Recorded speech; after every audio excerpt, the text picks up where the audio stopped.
Alright, welcome back to Blue Collar Homestead. Today's video we're going to go over a couple of things. Basically what homestead update, if you will. There's a lot of stuff that's going on here in preparation for the winter. We are going to be getting out of the goat business completely. So our last two goats, Colt and Al, are going to be going to their new home later this afternoon.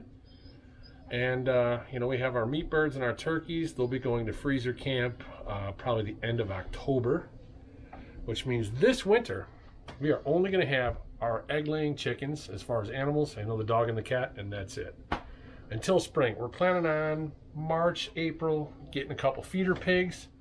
We're actually going to put those in one of our gardens that we're not going to use. We're going to give it some time off to fix the soil. We're hoping that by putting the pigs in there, it will fertilize it, so the pigs will be in there all summer. Hopefully next October they'll go to freezer camp, and the soil will be a little bit better than it has been the last few years. So let's flip this camera around and have a look, and you can see what's going on. All right, you can see we got our peppers going still. Behind there, back there, those are zucchini. We actually did that late. We're hoping for a fall harvest on that after the squash bugs are gone. Of course, we still got some tomatoes going on. Those are all green though, and they're not turning red for some reason, probably because it's getting too cool outside. And over here, what is it, Al? I don't know if you remember Al over there, the white goat. His birth was a total train wreck. It was Valentine's Day, hence the name Al. Al Capone. It was the Valentine's Day massacre when he was born. And there's Colt. Colt's always got a smile on his face. What's up, buddy? Now, the thing with Colt is Al's going to go. He's a buck. Colt is weathered.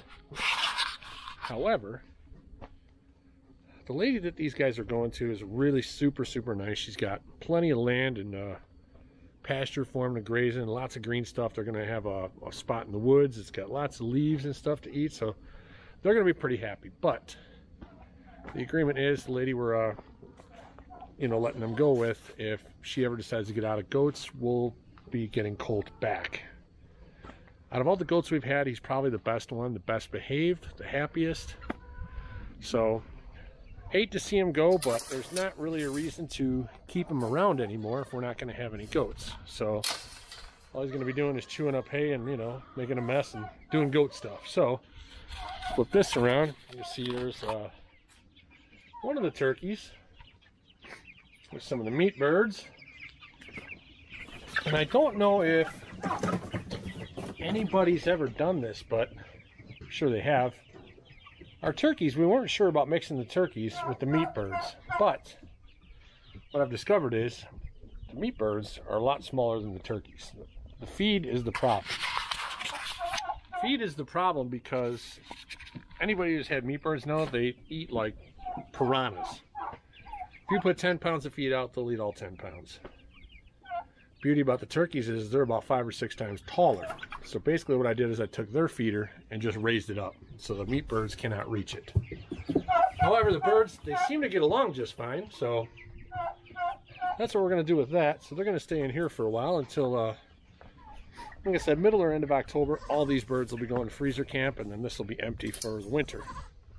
So that's what's going on there. And then, oh, what's up, Al? What's up, buddy? You are stinky. He has been peeing on himself a lot. All right, buddy, back it up. This will be next year's garden now. Eventually what's going to happen is I put a door in down there. I'm going to let all the meat birds out, and they're going to come out in here, and they're going to fertilize all this, and they'll be gone end of October. So when we go to plant in beginning of May, all the fertilizer should be composted and shouldn't be hot anymore, so it should be pretty good. So that's all that's going on here. So we're going to say goodbye to Colt. Say goodbye, Colt. Yeah, he's always smiling. We're going to say goodbye to Al. And this will probably be the last time you see these goats. So this was just a quick homestead update. So like, subscribe, and share, and I'll see you on the next video.